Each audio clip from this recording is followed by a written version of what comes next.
Olá, meu nome é Alan, eu sou biomédico, pós-graduado em diagnóstico por imagem, e esse vídeo é especificamente sobre sequências de pulso espinheco. A ideia não é que seja uma aula formal, é que seja não vou dizer uma conversa porque não tem como falar com vocês, mas que seja um vídeo mais é, informal mesmo, para falar de um assunto relativamente complexo, mas espero que seja útil para quem estiver assistindo. Bom, primeiro de tudo, é necessário definir o que são sequências de pulsos. Sequências de pulsos são conjuntos de eventos que acontecem ao longo do tempo. E esses eventos são basicamente aplicações de pulsos de radiofrequência e acionamento de gradientes de campo magnético. Eventos esses que são separados por intervalos de tempos específicos, sendo algum deles tão importantes que recebem até mesmo nome. Por exemplo, o TR, o nosso tempo de repetição, o TE, que é o tempo de eco, e o TI, que é o tempo de inversão. Essa é uma figura que eu retirei lá do blog do MRI Online, o MRI Spins, que é um diagrama temporal de uma sequência spin-eco convencional.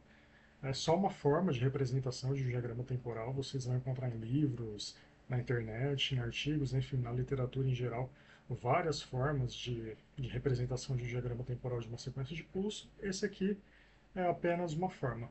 Tá?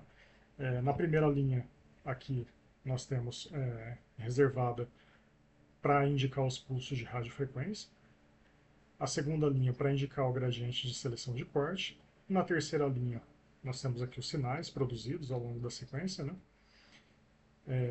Na quarta linha, nós temos o gradiente de codificação de fase, que tem esse formato aqui de prateleira e é sugestivo, mais tarde a gente vai falar um pouquinho sobre isso. E na última linha, nós temos o gradiente de codificação de frequência, que é também chamado de gradiente de leitura.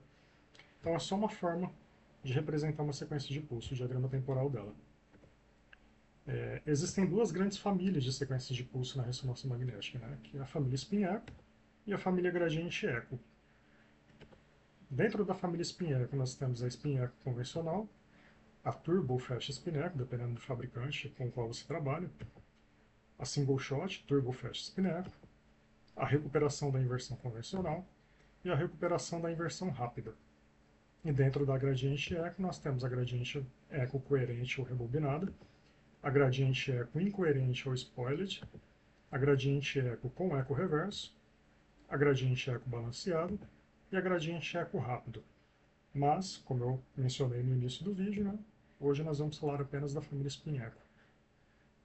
Posteriormente eu penso em gravar um vídeo também sobre gradiente eco, mas por enquanto vamos focar apenas na família spin eco.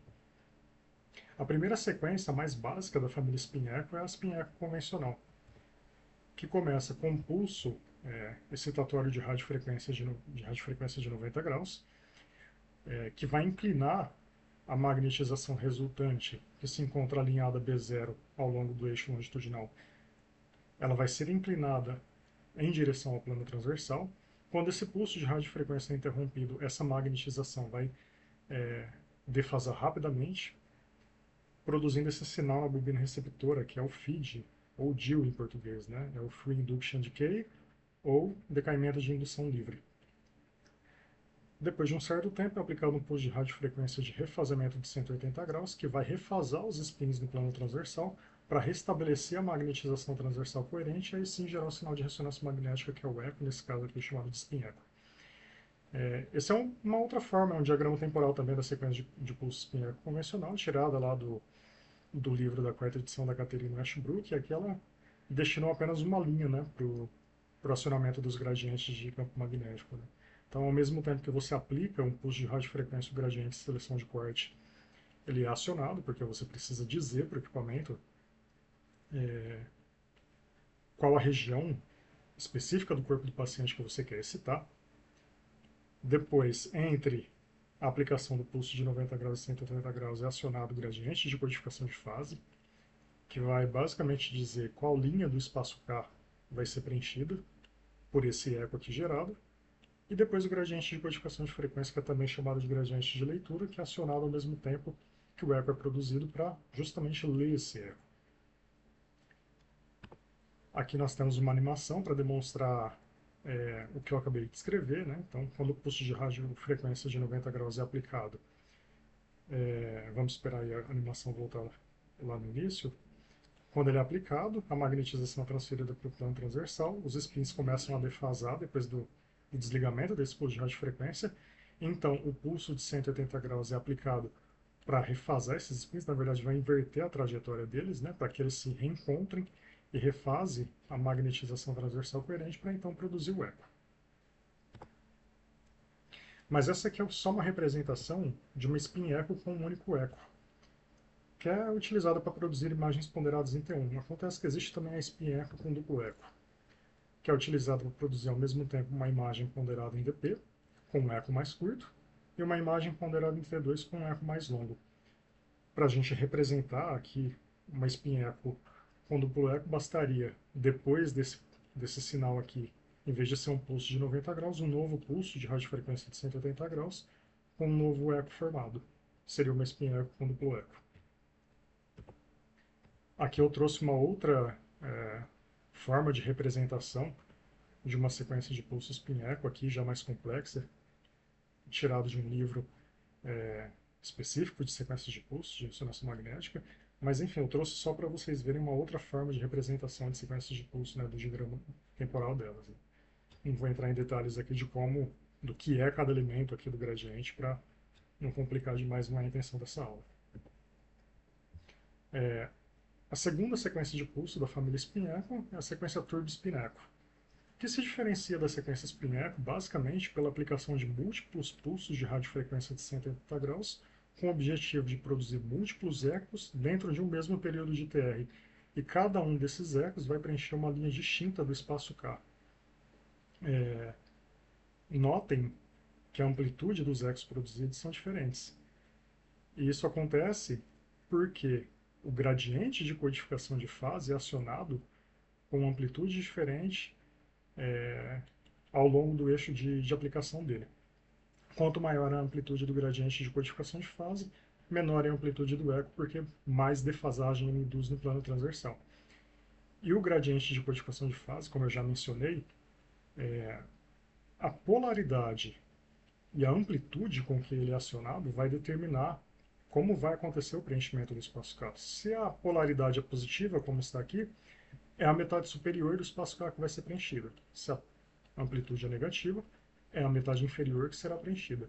E a amplitude do acionamento do gradiente de codificação de fase determina a linha do espaço K que vai ser preenchida. Então, se ele é acionado com polaridade positiva e com uma amplitude tal que, por exemplo, a linha 20 do espaço K vai ser preenchida, então é a linha 20 da metade superior que vai ser preenchida com esse eco, e assim sucessivamente. Mas aí nós temos um problema aqui. Como nós temos vários ecos dentro de um mesmo período de TR, qual é o tempo de eco que eu vou utilizar na minha sequência lá no console do equipamento? Então aqui entra o conceito de tempo de eco efetivo. O tempo de eco efetivo é o TE do eco central da minha cadeia de ecos. É esse eco que vai preencher a linha central do espaço K. E é importante que ele tenha a máxima amplitude, e aqui na figura até mostra o gradiente de codificação de fase acionado aí, com uma amplitude muito baixinha, mas na verdade, no tempo de eco efetivo, o gradiente de codificação de fase ele não é acionado, porque quando o gradiente de codificação de fase não é acionado, esse é um indicativo para o equipamento preencher a linha central do espaço K com esse eco. Como ele não é acionado, esse eco tem amplitude máxima, e é importante que esse eco tenha amplitude máxima, porque ele vai preencher a linha central do espaço K, que é responsável, né, que está relacionada com o contraste da imagem. As linhas mais periféricas estão relacionadas com a resolução espacial da imagem. Aqui não é importante que o eco seja de alta amplitude, é importante que ele seja de alta frequência. Aqui é importante que ele seja de alta amplitude e de frequência baixa, porque é aqui que se concentra o contraste da imagem. É por isso que tem um parâmetro chamado, por exemplo, eu trabalho com Philips Half Scan, que determina o percentual de preenchimento do espaço K, e lá nós conseguimos colocar apenas 0,6, que ele determina, na verdade, que o espaço K vai ser preenchido, que apenas 60% do espaço K será preenchido. Por que não 50%? Por que no mínimo 60%? Porque preenchendo no mínimo 60% do espaço K, você garante que a região central seja preenchida por completo. E é ela que vai influenciar no contraste da imagem. Bom, mas eu consigo utilizar, por exemplo, a sequência spin-echo para produzir múltiplos ecos, e eu vou falar disso no próximo slide, mas vamos falar aqui da diferença das imagens, né, adquiridas com sequência spin-echo e sequência turbo-spin-echo. Né? A primeira diferença que nós vamos notar é que numa imagem adquirida com a sequência turbo-spin-echo, acontece um fenômeno chamado de acoplamento J. Numa imagem ponderada em T2, em tese, a gordura deve se manifestar com hipossinal em relação à água. Mas se você pegar uma imagem adquirida com a sequência turbo-spin com uma imagem ponderada em T2, você vai ver que essa imagem tem a gordura com hipersinal. Isso é o efeito do acoplamento J, que é a excitação excessiva da gordura pela aplicação do múltiplos pulsos de 180 graus. Um outro efeito que nós vamos ver nas imagens adquiridas com a sequência turbo-spin é a transferência de magnetização. Eu não vou entrar aqui em detalhes sobre esse fenômeno. Eu tenho 2 vídeos no meu Instagram explicando a transferência de magnetização. Eu vou deixar o link na descrição para quem tiver interesse de ver os 2 vídeos. Entra lá no meu Instagram que eu explico certinho como é que funciona isso aqui. Mas basicamente a transferência de magnetização impacta no contraste da imagem. Ela diminui o contraste entre as estruturas em relação à imagem adquirida na sequência spin-echo. É por isso que a sequência spin-echo ainda é tida como padrão ouro de contraste na ressonância magnética. E o terceiro efeito que nós vamos ver em imagens adquiridas com a sequência turbo-spin-echo é o borramento na imagem. Eu coloquei aqui espaço entre ecos entre parênteses, eu já vou explicar por quê, mas vamos entender de onde vem esse borramento. Né? Então, como eu falei para vocês, eu consigo utilizar uma sequência spin-echo com múltiplos ecos. E aí, quando você olha para ela, para o diagrama temporal dela, fica muito parecido com o de uma sequência turbo-spin-echo, porque ambas vão ter múltiplos pulsos de radiofrequência de 180 graus. Mas qual é a diferença entre elas? Na sequência turbo-spin-echo, esses múltiplos pulsos de 180 graus vão produzir múltiplos ecos dentro de um mesmo período de TR, e cada um dos ecos vai preencher uma linha diferente de um mesmo espaço K. Então eu tenho um mesmo espaço K sendo preenchido com ecos com tempos de ecos diferentes. Já na sequência spin-echo com múltiplos ecos, cada eco gerado por cada pulso de radiofrequência vai preencher uma mesma linha de espaços K diferentes. Então, de novo, na sequência turbo-spin-echo, cada eco produzido pelos múltiplos pulsos de radiofrequência 180 graus dentro de um mesmo período de TR vai preencher uma linha distinta do mesmo espaço K. Então você tem um único espaço K sendo preenchido com ecos com diferentes tempos de eco. Na sequência spin-echo com múltiplos ecos, você tem cada eco produzido por um pulso de radiofrequência de 180 graus preenchendo a mesma linha de espaços K diferentes. Então, vamos supor que aqui seja uma spin-echo com múltiplos ecos. O eco produzido pela aplicação do primeiro pulso de radiofrequência de 180 graus vai preencher, por exemplo, a linha 50 do espaço K1. O segundo eco produzido pela aplicação de um novo pulso de radiofrequência de 180 graus vai preencher a mesma linha 50, só que agora do espaço K2.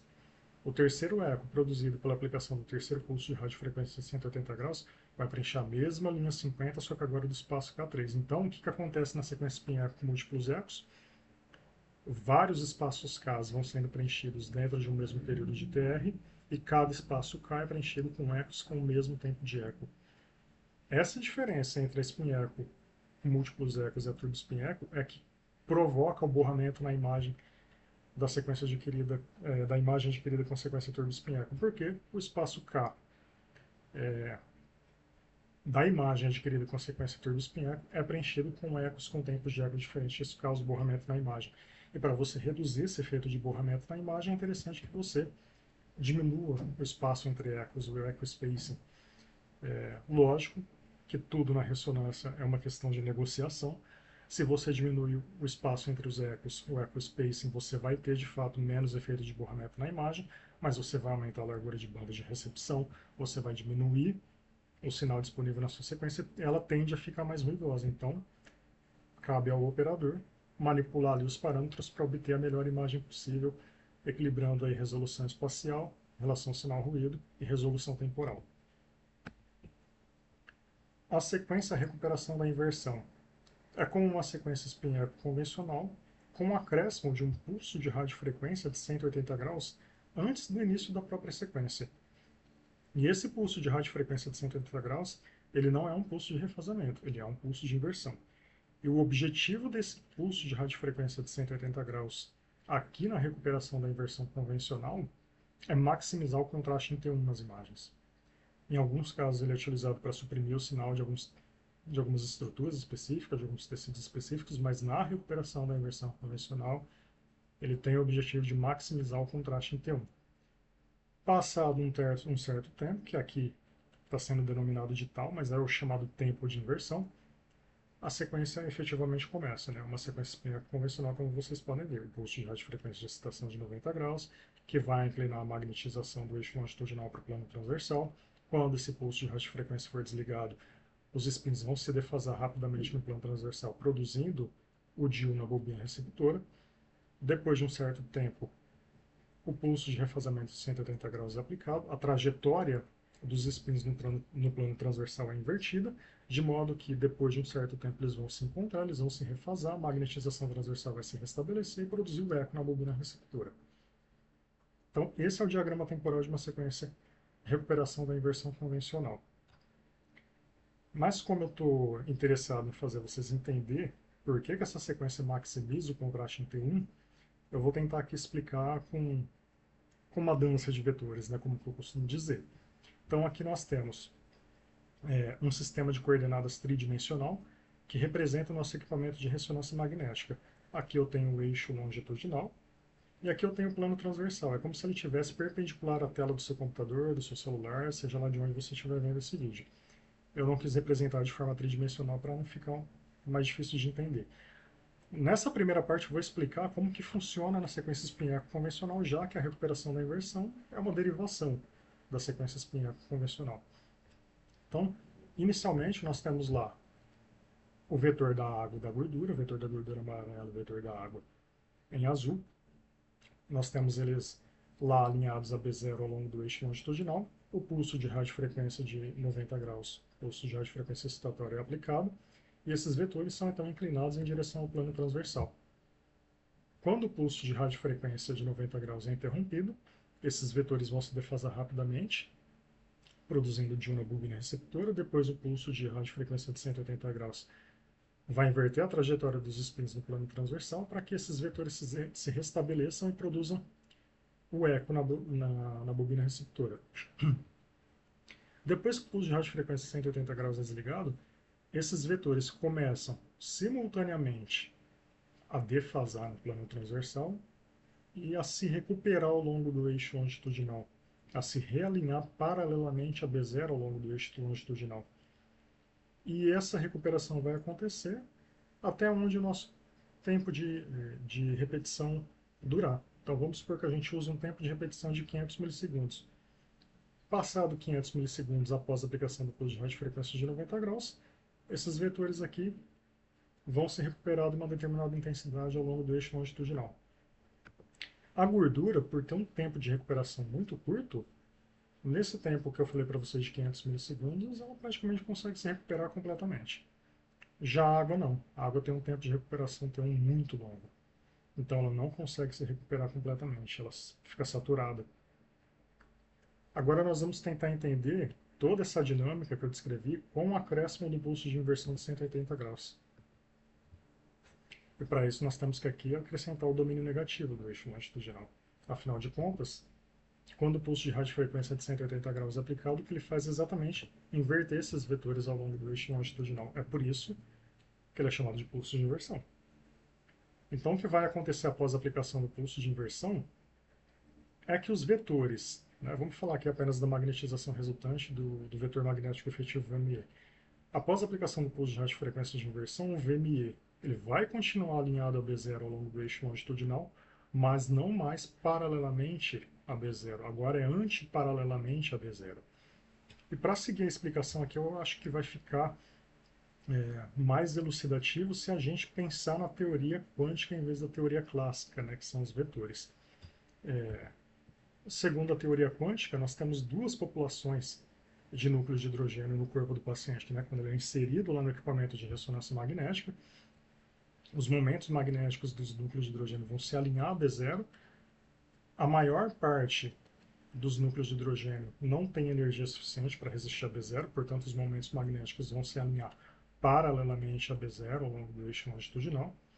E a menor parte dos núcleos de hidrogênio tem energia suficiente para resistir a B0 e seus momentos magnéticos vão se alinhar também a B0, mas antiparalelamente ao longo do eixo longitudinal.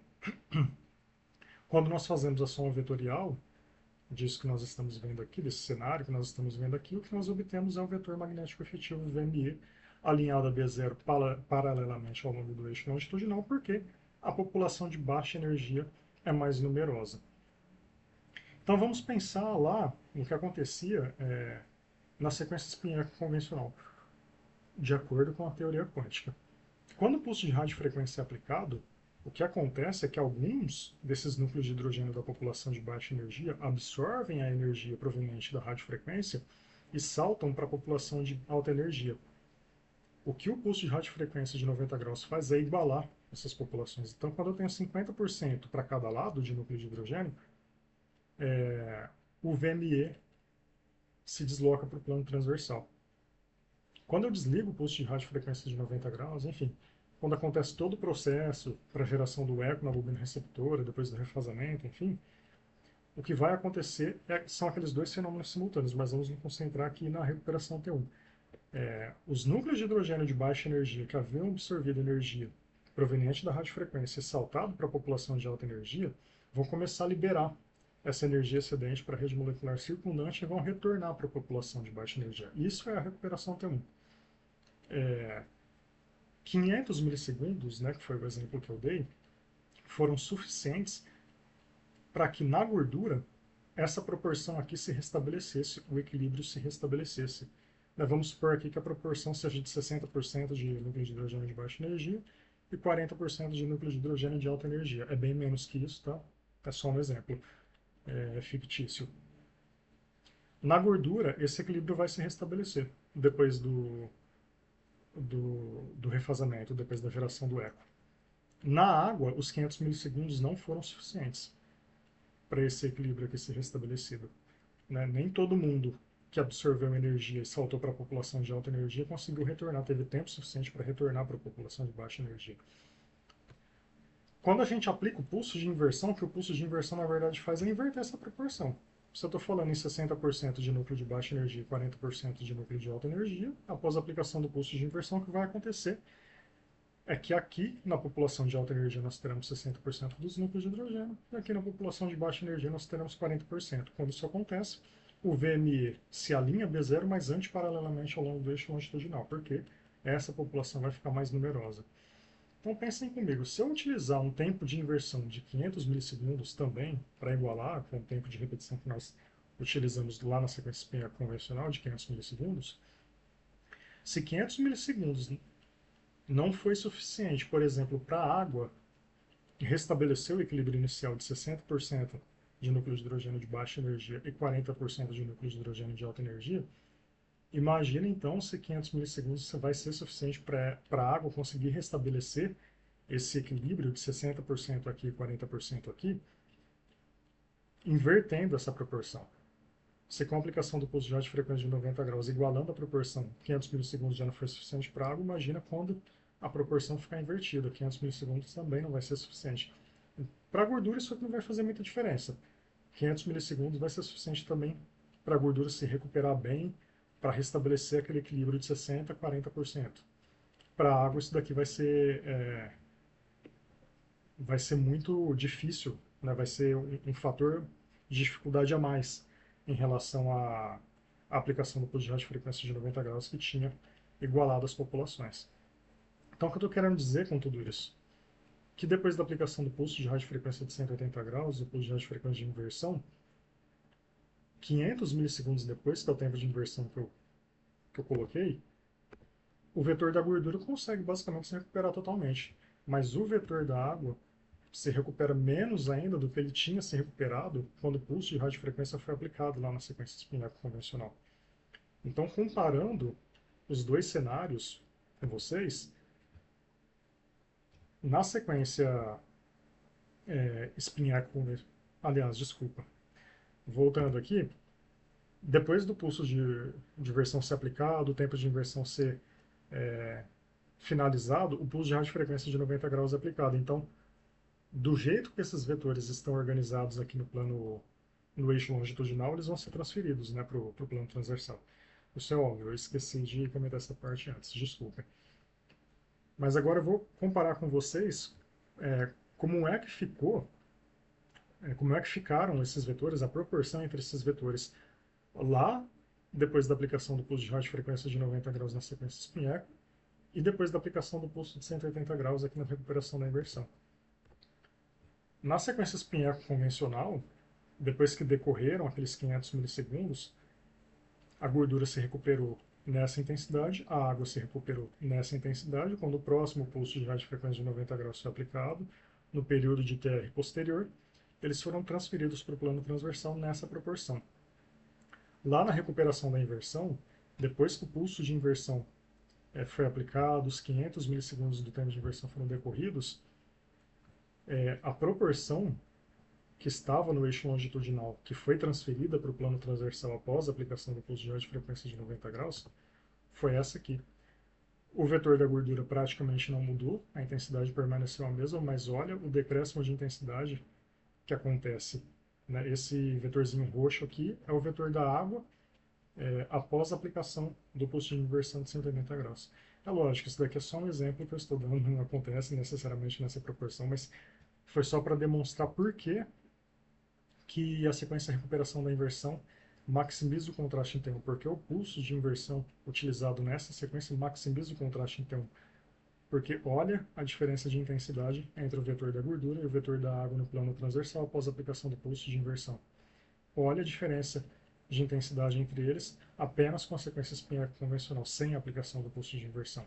Se a diferença de intensidade aumentou, o contraste entre água e gordura aumentou, portanto o contraste em T1 aumentou. Bom, os parâmetros utilizados na IR, né? O tempo de repetição tem que ser um tempo de repetição longo, porque a ideia na sequência recuperação da inversão é permitir que todos os vetores se recuperem integralmente no eixo longitudinal, ao longo do eixo longitudinal. Como a água tem um tempo de recuperação muito longo, o tempo de recuperação T1, a gente precisa utilizar um TR longo, pelo menos 3.000 milissegundos. Se a gente não utilizar um TR longo, se a gente utilizar um TR curto, por exemplo, enquanto esse processo de recuperação aqui estiver acontecendo, se eu não deixar a água se recuperar completamente, eu vou ter ainda um pedaço do vetor da água aqui no domínio negativo do eixo longitudinal. Quando o próximo pulso de inversão for aplicado, a gordura vai ser totalmente invertida. Não tem nada da gordura aqui no eixo longitudinal. Mas a água vai ser invertida.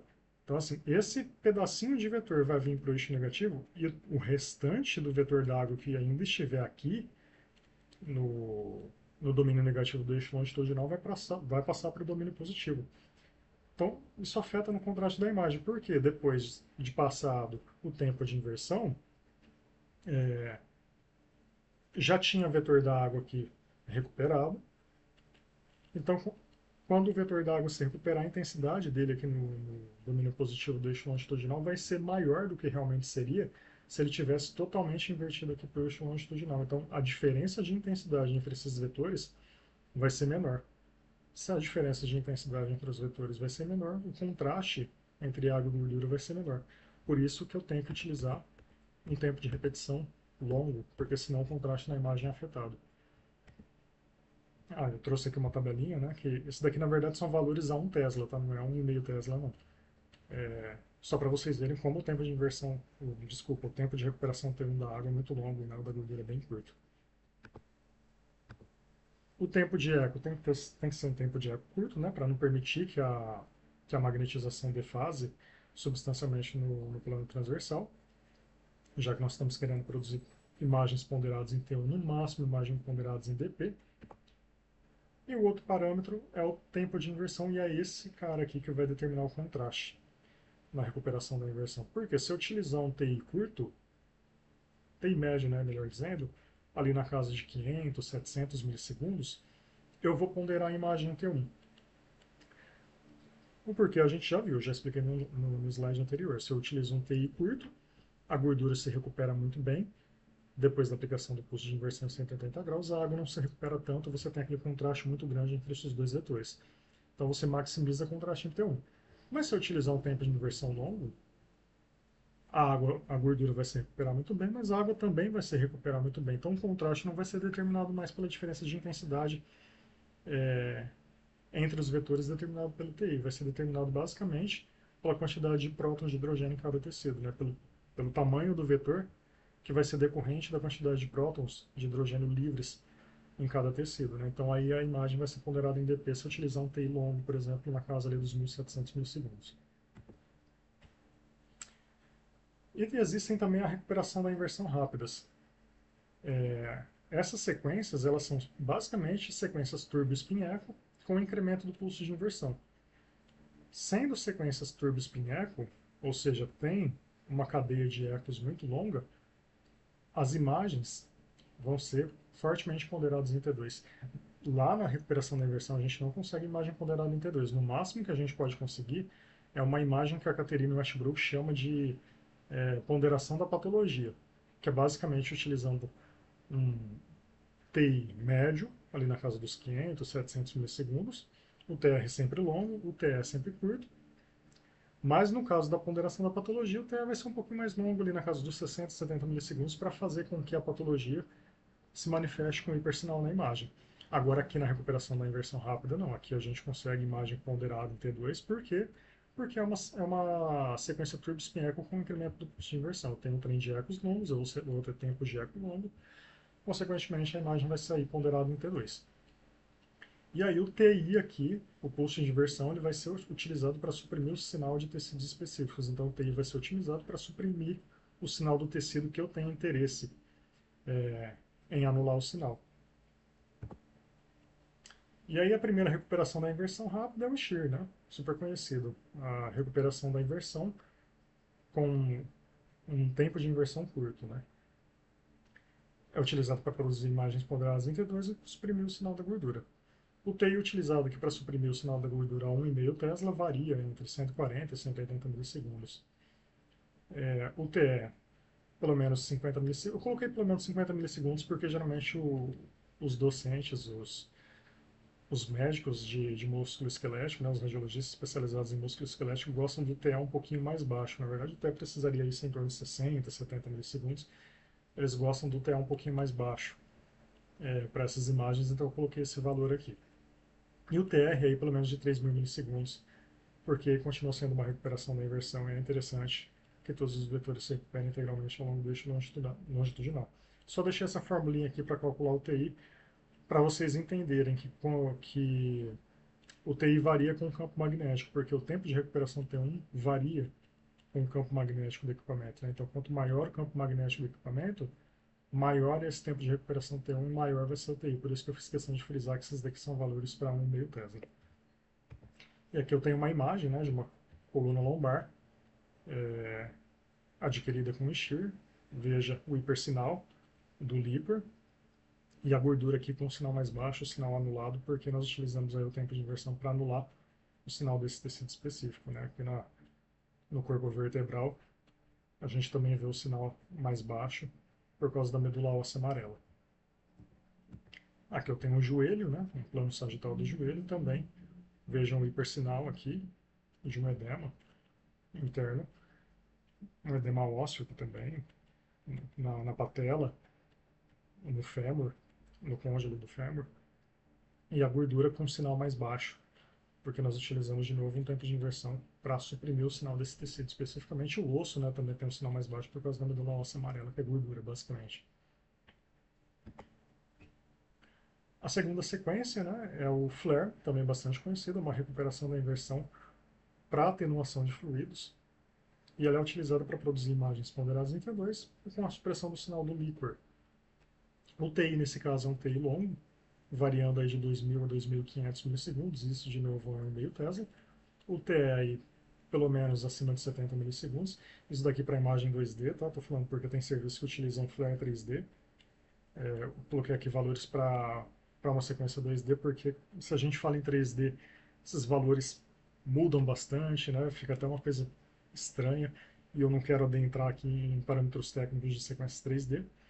E o TR, pelo menos de 8.000 milissegundos, né? Eu geralmente trabalho ali com 10, 13 mil milissegundos, mas eu trabalhei com uma médica que aceitava até 8.000 milissegundos. De novo, a formulinha aqui que correlaciona o T1, o tempo de recuperação do T1 dos tecidos com o TI, que vai ser utilizado para anular o sinal daquele tecido específico.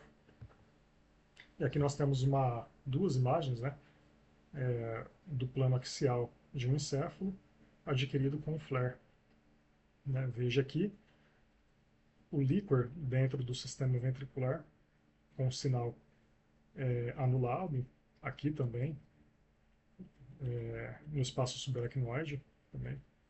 A gente tem uma anulação do sinal do líquor. E nesse caso aqui, são duas imagens adquiridas com flare, mas aqui nós temos também, aqui aliás nós não temos, a conjugação com FAT7, né, para anular o sinal da gordura. E aqui nós temos, aliás, aqui a gente consegue ver o fenômeno do acoplamento J, né, já que é uma sequência turbo-espinhaco com acréscimo do pulso de inversão, e é uma imagem ponderada em T2, em tese a gordura deveria estar com hipossinal aqui, mas ela está com hipersinal justamente por causa da hiperexcitação provocada pela aplicação dos múltiplos pulsos de radiofrequência 180 graus. Então a gente vê a gordura com hipersinal mesmo em T2 numa sequência adquirida com numa imagem adquirida com uma sequência turbo-espinhaca. Aqui já nós temos o FAT7 conjugado com o pulso de inversão, e aí nós temos, além da supressão do sinal do líquor, a saturação do sinal da gordura. Dupla recuperação da inversão, DIR. Não são todos os serviços que utilizam essa sequência, né? Ela é também uma sequência turbo-espinhaco, mas que não tem apenas um pulso de inversão, tem dois pulsos de inversão, que vão ser ajustados para anular o sinal do líquor e para anular o sinal da substância branca. Né? É uma sequência bastante utilizada para estudo de esclerose múltipla, por exemplo, né? Normalmente mais para encéfalo. Então, para anular o sinal do líquor, a gente vai utilizar um TI aí, variando de 2.000 a 2.500 milissegundos, de novo, valores para 1,5 Tesla, e para a substância branca ali algo em torno de 400 milissegundos.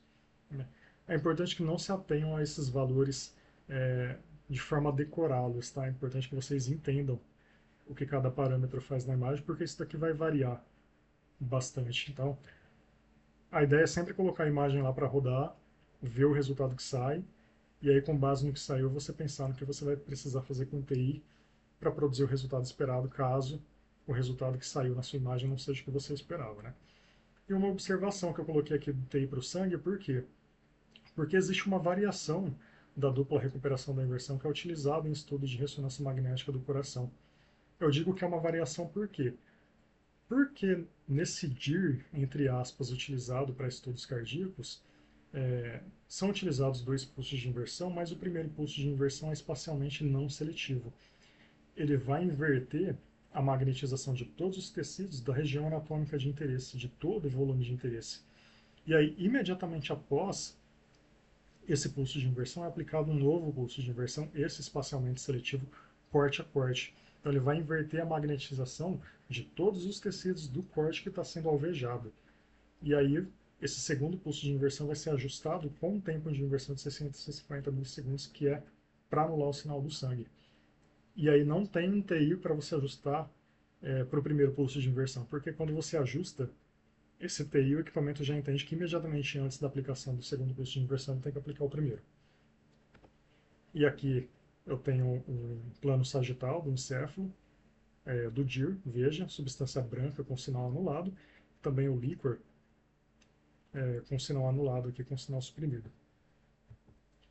E no estudo cardíaco, essa imagem, né, é um eixo curto aqui do coração, veja como o sangue está com o sinal suprimido, né, porque foi utilizado um tempo de inversão para anular especificamente o sinal desse tecido.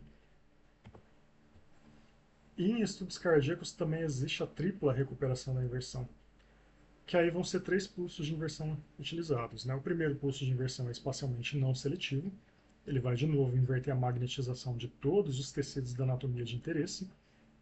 O segundo pulso de inversão ele vai ser utilizado para inverter, aliás, ele é espacialmente seletivo, né? Então ele vai inverter a magnetização de todos os tecidos do corte que está sendo alvejado, e aí o tempo de inversão dele vai ser ajustado para suprimir o sinal do sangue.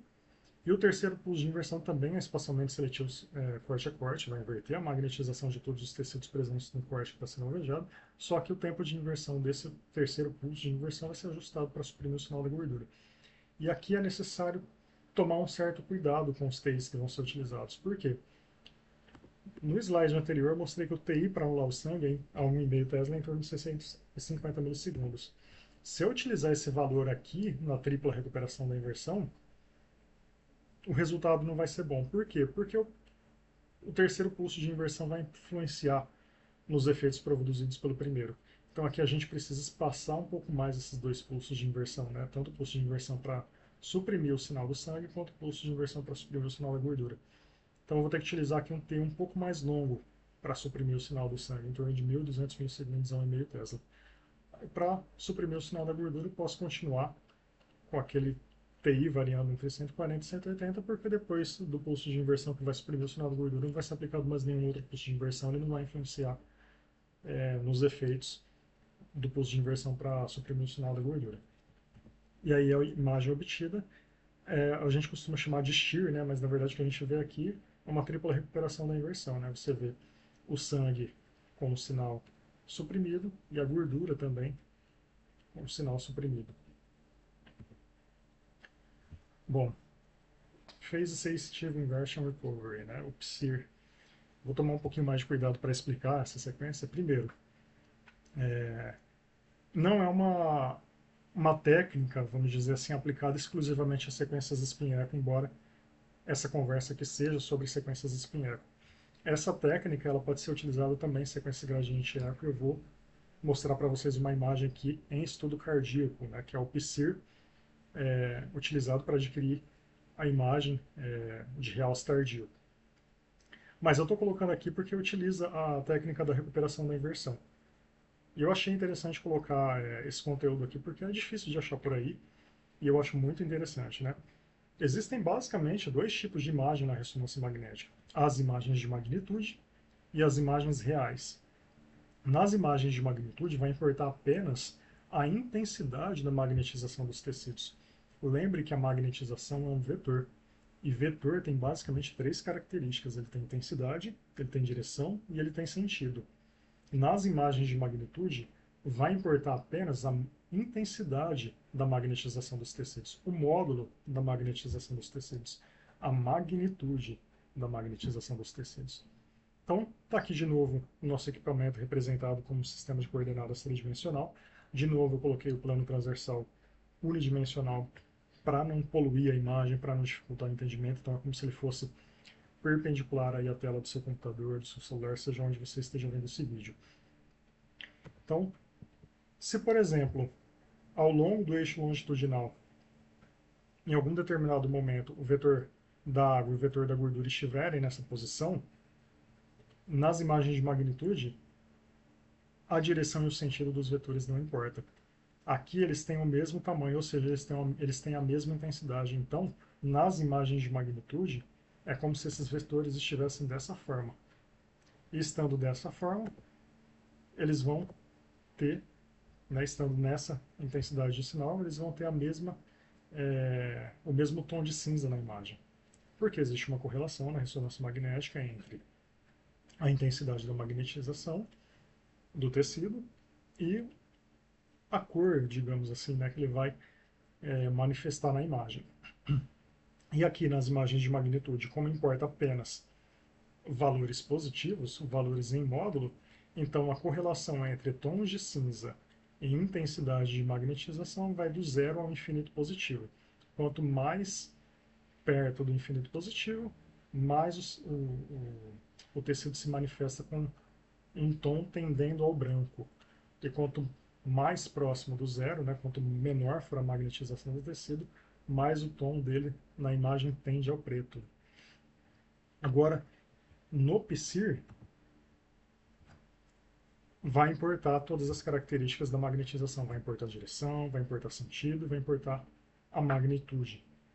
Então, de novo, se a gente estiver com os vetores da água e da gordura nessa orientação espacial e com essas intensidades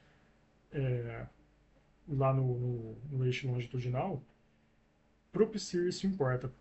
Então a água e a gordura não vão mais se manifestar na imagem com o mesmo tom de cinza.